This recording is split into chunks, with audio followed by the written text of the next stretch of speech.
Halo teman-teman, gimana puasanya? Semoga masih lancar ya. Oke, kembali lagi bersama saya Jainanda. Jadi di video kali ini saya akan membahas film yang berjudul Heidi 2015. Gimana kah keseruan filmnya? Langsung kita masuk ke alur ceritanya. Film dibuka dengan anak yang bernama Heidi. Saat itu Heidi bersama bibinya pergi ke rumah si kakek dengan maksud untuk menitipkan Heidi tinggal bersama kakeknya. Kakek Heidi tinggal mengasingkan diri di sebuah pegunungan yang biasa dikenal sebagai Pegunungan Alpen. Ketika di perjalanan, para penduduk mengingatkan bibi Heidi agar tidak menitipkan Heidi di tempat tersebut karena kakeknya terkenal egois serta keras kepala. Singkat cerita, mereka akhirnya sampai di tempat kakek Heidi. Heidi pun sangat senang bisa bertemu kakeknya, tapi tidak dengan bagi kakeknya, yang justru ia mengusir mereka dari rumah itu. Sebelum bibinya meninggalkan Heidi, bibi Heidi berpesan, "Hei Heidi, jangan takut, bibi yakin pasti kakek gak akan menyakitimu." Setelah bibinya pergi, kakek pun menghampiri Heidi dan menyuruh Heidi untuk pergi, sembari berkata, "Sana kau Heidi, kejar bibimu." Heidi pun menjawab sambil mengeluarkan muka melasnya, "Tapi kek, bibi sudah tidak menginginkan aku lagi. Jadi aku harus bagaimana kek?" Tapi si kakek tetap tidak peduli, walau dalam hatinya dia tidak tega. Saat malam tiba, Heidi pun tidur di kandang kambing. Keesokan harinya, kakek memeriksa kandang kambing dan dia memberi segayung susu untuk Heidi. Heidi pun meminum susu itu dengan sangat lahap. Lah, kayak makan aja ya. Dan pada saat itu Heidi bertanya kepada kakeknya, "Kakek, apakah malam ini aku harus tidur lagi di kandang kambing?" Karena kakek yang tidak tega, ia pun mempersilahkan Heidi untuk tidur di mana saja yang dia mau. Karena Heidi tidak ingin merepotkan si kakek, dia pun tidur di kamar atas. Ya, meski beralaskan jerami, Heidi tetaplah menikmatinya dan merasa bersyukur karena yang terpenting ia bisa tinggal bersama si kakek. Saat pagi datanglah seorang penggembala. Dia bernama Peter. Dia pun cukup akrab dengan si kakek dan tidak butuh waktu lama, Heidi pun berkenalan dan akrab juga dengan si Peter.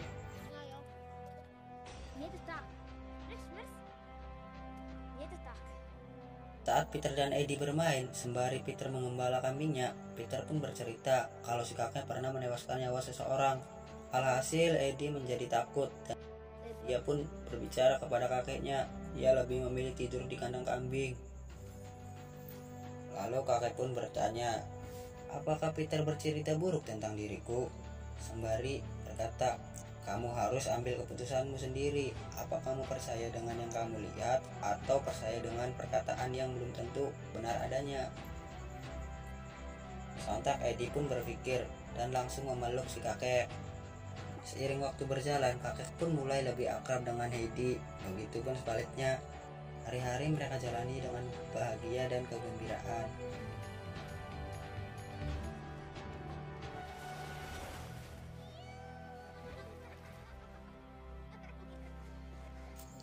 Namun pada suatu waktu, bibi Heidi datang kembali ke rumah si kakek. Bibinya berkata kepada si kakek, ia ingin mengambil Heidi kembali. Dia berkata di rumah majikannya Heidi akan disekolahkan, serta dia akan hidup dengan layak. Namun si kakek tidak mengizinkan Heidi untuk ikut dengan si bibi. Namun saat Heidi pulang mengembala bersama Peter, si bibi melihat Heidi. Dia pun berbohong kepada Heidi kalau si kakek sangat ingin melihat Heidi pergi darinya. Karena Heidi bocah yang polos, akhirnya Heidi pun ikut pergi bersama si bibi.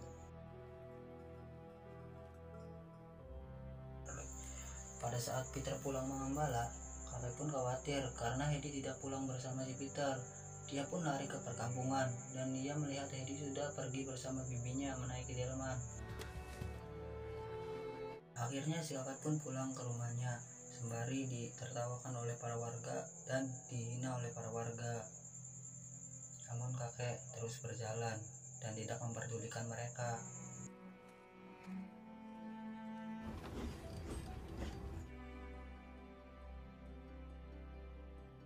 Sesampai Heidi dan bibinya di kota, ternyata bibinya malah menjual Heidi kepada orang kaya nama Nyonya Rote. Karena Heidi bocah yang polos, Dia tidak sadar kalau dirinya sudah dijual oleh bibinya. Selama di fase ini, Heidi diperlakukan layaknya anak raja. Dia dimandikan, diberi baju mewah, dan diberikan makanan yang layaknya bangsawan.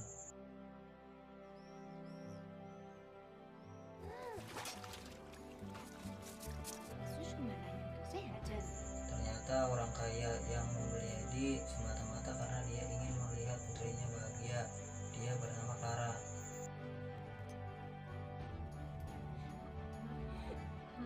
Tanggung-tanggung ayahnya Clara memanggil guru bahasa agar Heidi bisa membaca. Sungguh beruntung si Heidi. Sampai di suatu waktu, Heidi tiba-tiba rindu kepada si kakek. Ia akhirnya berniat kabur dari rumah tersebut, namun Nyonya Rote mencegahnya. Akhirnya Heidi tidak jadi pergi dari rumah tersebut karena dia melihat Clara yang menangis.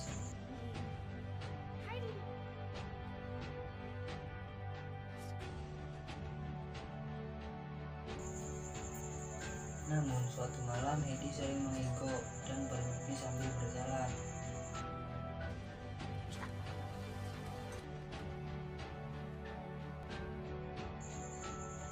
Saat itulah sang dokter berkata kepada ayah Clara untuk memulangkan Heidi kepada kakeknya.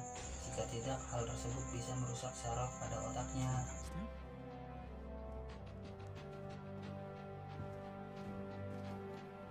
Tapi ayahnya Clara agak keberatan karena semenjak kedatangan Heidi, Clara merasa bahagia.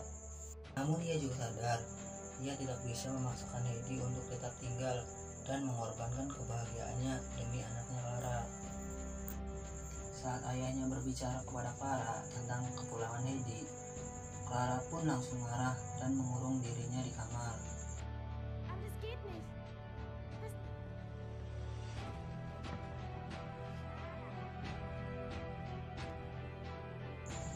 Tiba saat Heidi pulang, dia dibekali sebuah roti oleh keluarga Clara.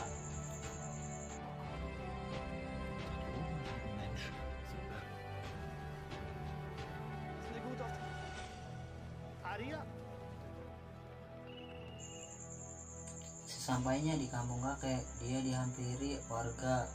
Peter juga turut hadir di sana. Peter pun membawa Heidi ke rumahnya. Roti yang didapat oleh Heidi diberi kepada nenek Peter sebagai oleh-oleh dari Heidi. Heidi sampai di rumah si kakek, dia berlari sembari memeluk si kakek karena rasa rindu yang lama dan tidak bertemu.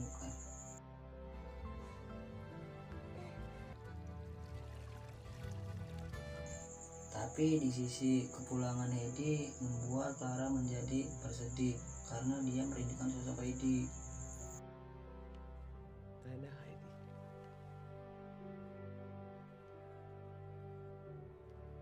Tapi kesedihan itu tidak lama setelah Heidi mengirim surat pada Clara untuk datang ke rumah si kakek.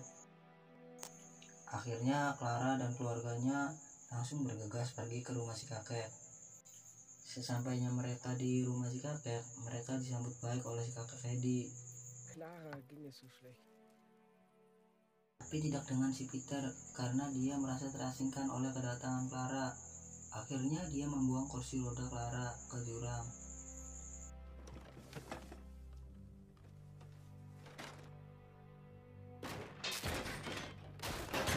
Karena hal tersebut, akhirnya si kakek menggendong Clara sampai ke perbukitan agar bisa bermain bersama Heidi.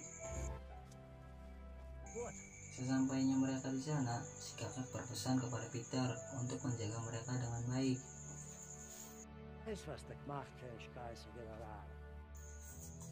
Tapi tiba-tiba keajaiban pun muncul ketika seekor kupu-kupu hinggap di kaki Clara, di mana ia berjalan mengejar kupu-kupu tersebut yang membuat Heidi dan Peter kaget. Akhirnya Heidi dan Peter menuntun Clara untuk berjalan lebih pelan. Dan pada waktu yang sama, keluarga Clara datang untuk menjemput Clara pulang. Tapi pikiran tersebut harus hilang seketika ketika melihat putrinya sudah mampu berjalan. Ia merasa tidak percaya setelah apa yang mereka lihat. Sekaligus rasa bahagia dan sedih yang dirasakan oleh keluarga Clara.